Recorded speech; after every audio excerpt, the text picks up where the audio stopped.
Right now it is time for the frickin' frack of Nick and Nack, Tim Luke and Greg Strom, the appraisal guys with Appraise This. You can find them on the web, tqag.com.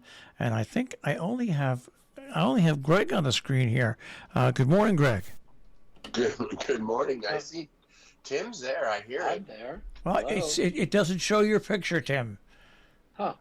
It shows Well, that little kid in the cowboy hat. Yeah, that's me. Well, you're here. You know, it's funny. I looked at it when I first signed on.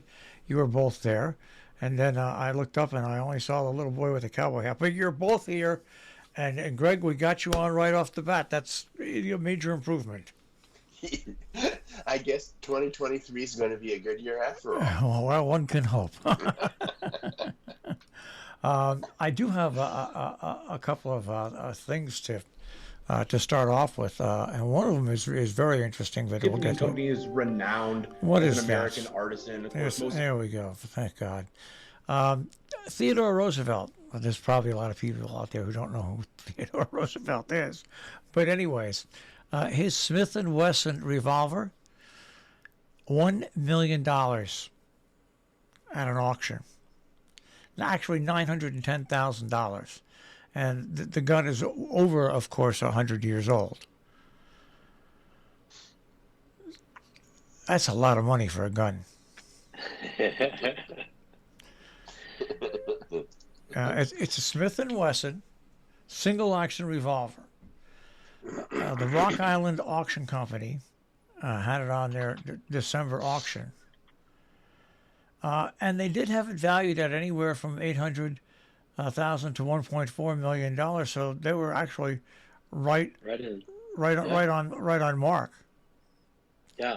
And they also said that it was in just really fantastic condition too. So that also, goes to the desirability, but also I'm sure that they had some really good provenance as to where it was coming from, whether, they could track it from his ownership, whether it was from the family or someone that was close to the family, so that there was that provenance that goes along with it that really drives collectors when they're deciding how much they want to spend.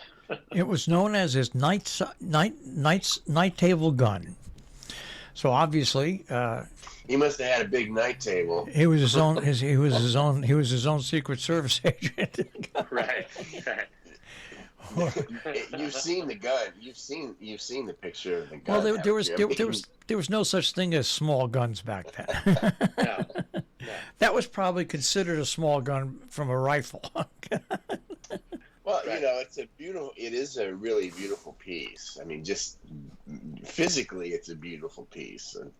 So, and then the provenance on top of that, when you have something like this, to have it look this great. Look, doesn't even look like there's hardly any wear on the handle. So you just wonder how many times he had to pull this out of the bed table. Well, you would think he probably had it when he was doing all those great charges and stuff like that when he was out there, rumbling it up early in his life.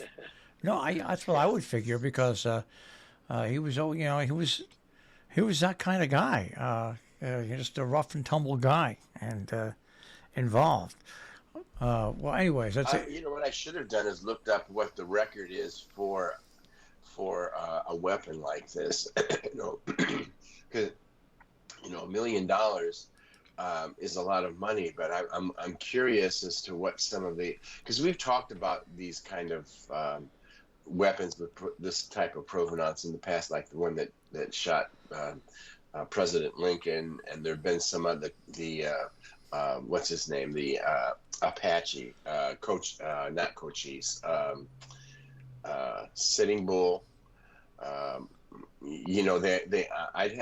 like to compare this to what the other ones have sold for, and see where this one stands historically, because this is really, it's a good find. I don't know who purchased it or what the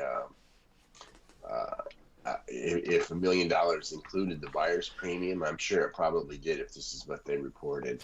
But you know what's interesting, I think about this opens up a whole other question. I wonder how many presidents in the succession line of presidents had their own guns. You know what I mean? This opens up a whole new category where obviously I bet you once this happened, people are going to go out there and research presidents and find out who had guns and where those guns were. Right. You know, I mean, one gun for one president goes for $1 million. You know that somebody out there saying, "Geez, I'm going to research this," because it's not something that comes right off the top of your head. No, but you know what? It's like when something sells historically like this, and for such a price, all of a sudden people decide, well, if he had one, some of the other early presidents must have had one. So let's see what we can find. But I think just because of his personality and his persona, I mean, this seems like an obvious thing for him to have, as opposed to Grover Cleveland. You wonder what were some of the things that, if any of the other presidents did have weapons that they kept in their nightstands. I forget which president it was got stuck in his bathtub. I would figure if you could find that bathtub, that would be worth a bunch of money. Because there was one of the early presidents that got stuck in his bathtub. I forget who it was, but that would be. I think that'd be kind of fun thing to own. That's just me. I'd like to know why he got stuck in the bathtub. Well, he was a big guy. I mean, a lot of the early presidents were big guys. Not necessarily svelte. But anyway, it was Howard William Taft. There we go. Thanks for looking that up. Stuck in the bathtub. Yeah. It's not a funny thing. Well, it is a funny thing, but we shouldn't be laughing at that. All right. Jane Fonda is in the news. Her collection of art is going up for auction at Christie's on January 18th. Oh. Well, that would be interesting. They say her art collection includes a lot of art from self-taught black artists in the South, also missionary Mary Proctor, a whole bunch of art like that, and she's collected over the years, and so it's going to be very interesting. You're right, to see how that's going to go. Yeah, I'm sure this is going to generate a lot of news also. So this will be a fun one to follow. And there again, I have a feeling she's one of those people who collects instead of like for the commodity of it, collected what she liked, and it should be fun because it's just based on what some of the pictures are. I mean, it's not it's not like these pieces of art were purchased to go up in value. That's kind of the sense I get when you look at some of the pieces in the collection, as opposed to somebody who had a Warhol or something where it's really been commoditized, if that's a word. So this will be fun because she had some interesting taste. Well, it's not only that. It's from where it's going to be interesting is Jane Fonda is one of those people. Either you loved her, or you absolutely despised her, I think she made an extremely bad decision by sitting in one of that anti-aircraft gun. I admired her for all her positions except for sitting in an anti-aircraft gun that was in Hanoi. But so her lifestyle and her life with Ted Turner before and after Ted Turner, I think will help whatever they're going to auction off from her would help her, because really for somebody who wasn't a president or so, and she was a normal actress, I mean, her worldwide fame is pretty impressive. It really is. Yeah. It is. I mean, come on. Okay, so that that one thing seems to have defined her forever. Well, it was a big thing though. It's well, It was. It was. we all do things that sooner or later define who we are as a person. It's not necessarily the right way that it should be, but and like I said, I got past it very much because I think she is one of the most notable female actresses that's ever come out of this country. And not only was she famous for being an actor, but she was an activist, and she got involved in a lot of different things. Yeah. So whether you like what she got involved in or not, she was Jane Fonda, and that's not necessarily a bad thing to me. No. The unfortunate thing is history. History is going to remember her primarily, I think, for that one particular moment in her life. And I mean, she's so much more than that one moment. I mean, all of the wonderful, the things that she's done. Yep, you're absolutely right. You're absolutely right. So, like you, I got over it because it was that happened. I remember when that happened. It was at a time when I was just about ready to go into the service back in the 70s. So, well, I remember when that happened. It was my God. It was just like, oh my God, what a traitor. So, but you know what? That But I didn't think she was a traitor when she did it. Of course, young, I was against the war, and I look back at it now as an adult, and it's just one of those things that you did, and she did it, and she believed in it, and now sitting here as an adult, I can look at it and say, well, it's just one of those things that she really believed in. yeah. And go from there. Well, there are times when we as human beings do things for slightly different, in addition to the reason that she did it. There are times when people think that, okay, well, they're people too. They have families, so that we're going to communicate with them on a human level. And that, I think part of that was included in that, but it was a bad decision. Yep. No matter what. Yep. And unfortunately, that I think that's what they just keep bringing up, is that legacy of that. And I think it's unfortunate because she is so far removed from that at this point in her life, and all of the good that she has done. It's like that saying, all the good should be interred, it will be interred, and people are going to remember the bad. So that's an unfortunate situation, but this will be an interesting auction to follow, because I think she has as many supporters as she does detractors. Yes, absolutely, yes. absolutely. Yeah, absolutely. So we'll see what happens. All right, now this is an interesting story out of the auction world. And Tim and Greg, we think we've seen just about everything with Star Wars, right? Well, actually, a rare find was unveiled in great condition, and it's a Star Wars toy. It sat undistributed in its original shipping cartons since the late 1970s, and it's the Cloud City playset.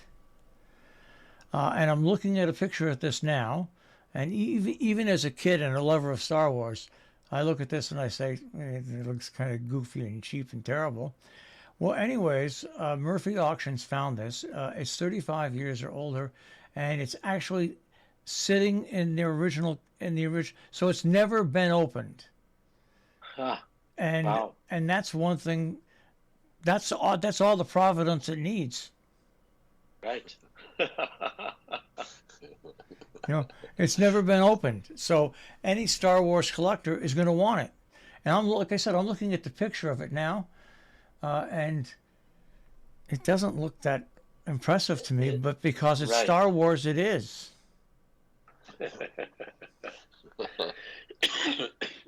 Is it ever going to end? What else are they going to find? It's like the lost Leonardo. I don't think it is ever going to end. There's so much stuff out there, and there's probably people who were involved in companies that pirated this stuff away and have hidden it away, if you know what I mean, over the course of Right. the years. So I don't know, however, how it's going to go away or not. No, because these things are going to keep coming up, or they'll find something that makes this one piece unique or different. Because the Cloud City, the Star Wars Cloud City pieces are out there, but what makes this so desirable? It's still in its shipping crate or box, Yeah.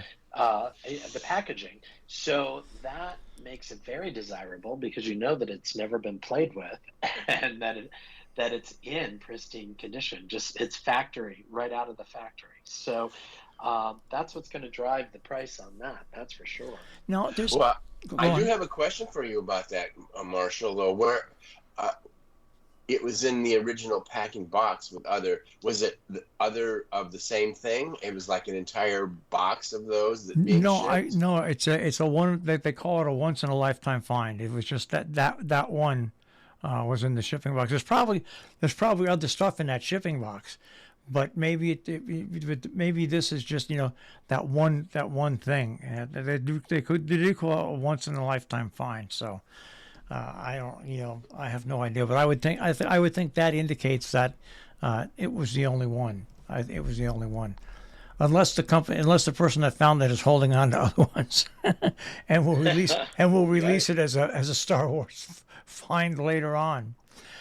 And there's something else that I saw that caught my eye a couple of weeks ago, and I don't know how much it ended up selling for, but Wrangler was celebrating their 75th anniversary, and they had an incredible belt buckle, a diamond-studded belt buckle, to honor the great American cowboy. 75 diamonds for 75 years on this. I have no idea how much it went for. I know the bidding at one point was around $17,000, but it had to go for more than that with that many diamonds in it. And it's 14 karat gold, but I can't find what it sold for. The Wrangler diamond studded belt buckle to spur the preservation of the great American cowboy. Like I said, but I can't find anything else on it. Nothing else. Well, you were talking about diamonds. Uh, I pulled up some things the past couple of days because we're at the end of the year and or we're at the beginning of a new year, and I was looking to see what we could find that was um, interesting and sold for a lot of money and set records over the year. And I found one of the. Oh, let me ask this question: do you know what the rarest color of diamond is? Blue? No, no, you would think, but it's actually a red diamond. Red, it looks like a garnet, the garnet red, not like a fire engine. It's more of like an orangey sort of red. Anyway, very rare. There are apparently 20 or less known to exist. And one just recently sold at Heritage Auction, and it sold. It's the it was only 0.2 carats. Now that seems like an awfully small diamond, but apparently they're not very large, and it shattered its estimate, and it sold for $1.75 million, and which was over 12 times the pre-auction estimate, and it became the highest price ever paid for a piece of jewelry at Heritage. Heritage this year really kicked butt. I'm telling you, they had some amazing sales and some amazing records set.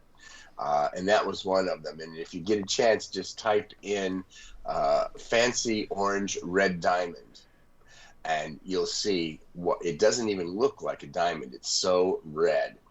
So that was one of the things that I thought, and it worked out, considering you were just talking about that other piece of jewelry, which I can't seem to find that either. So, but then there were a couple other things that were interesting that sold.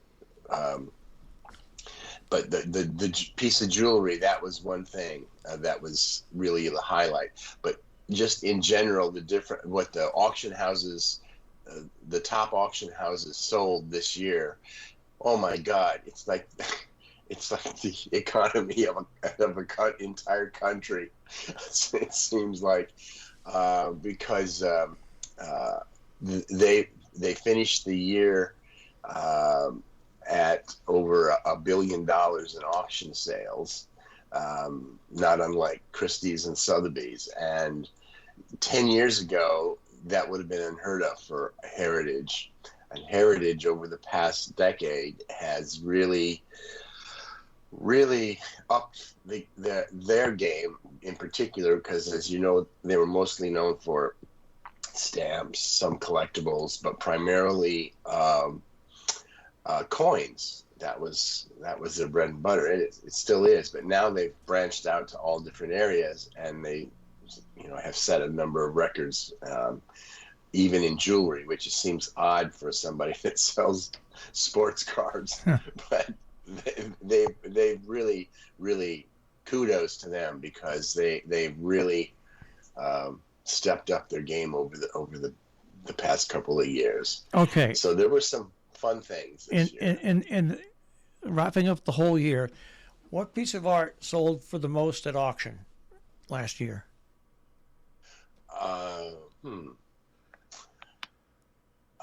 That's a good question. I actually didn't see what that was.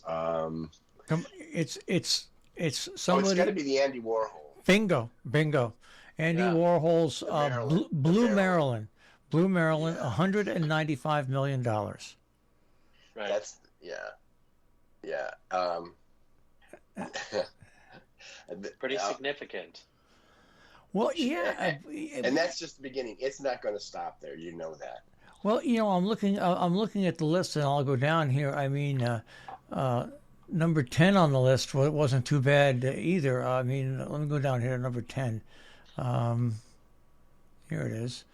Number 10 was $79 million. So you can imagine that what the top 10 brought in. Got to be it's got well into the billions. Yeah. Well, it brings up a point that Tim ran into when he was working in the collectibles department at Christie's, and one of the people at Christie's says, "Well, what do we need the collectibles for? If they sell $1 million a year, we can sell 10 times that with a piece of jewelry in like 2 minutes." So Yeah. So, and it's the same with art. That's kind of what's happened with art. So it's it's really changed the landscape of what things are being paid for art, for jewelry. Those are the cars. This year was amazing for car auctions, as I'm sure you know, because you follow them. Yeah. But sitting here thinking the top 10 paintings are brought in between $1 and $2 billion. I mean, Well, these are staggering figures. staggering, but what's interesting is that it's actually down a notch from 2021, which was 1.2 billion. So it's interesting. There's still a lot of just great stuff out there, and yes, the numbers are going to continue, and that's just 10 items that did 1.1 billion. That's pretty amazing. 10 pieces. Well, I got into the wrong business many years ago. I'm just curious. I'm curious how long it's going to be before somebody pays over $1 billion for a paint. Not long. Not long. I can tell you that. This could be in the this next could be 5 the years. year. I think this could be the year. It depends on the piece. It depends on the provenance, but I would say in the next 5 years, Huh. there's going to be $1 billion painting. You know, you just think about that and you just shake your head. But you know what? We were talking back when we first started this 10, 11, 12 years ago. What influence would the internet have on auction? Obviously, it's had a great influence. Oh yeah. Yes. Yeah. Absolutely. Yeah. Do you remember, Major. like one of our very first shows? Yeah. You asked us about trying to sell things, art on the internet. Yeah. It was Is like, it here to what? stay? Is Are it here you to kidding? stay? Blew us out of the water. That's right. All right, guys. Especially me. I want you now. Do you have a relaxing week coming up here? Well, he leaves I'll start tomorrow for a few days, and then he'll be back. And then, this is the beginning of travel season for Tim. But I'm still holding the fort down here, working on some projects, and hopefully I'll be helping Tim doing some consulting, hopefully in the new year. So. I'm gracefully moving into retirement. You'll never retire. You'll never retire. I know. You'll slow down, but you'll never I'll retire. just retired. I won't be retired. You know, I sit here in this chair every day for hundreds of years, and I say, you know what? They're gonna roll out when I'm buried. I'll be buried in this chair. Guys, I want you to have a great week. We'll speak to you next week. Okay. You too, buddy. Take care, Bye-bye, guys. Marshall. Bye-bye. Tim, Luke, and Greg Strom, the appraisal guys, the frick and frack of Nick and Knack with Appraise. This, of course, you can find them at tqag.com on the web.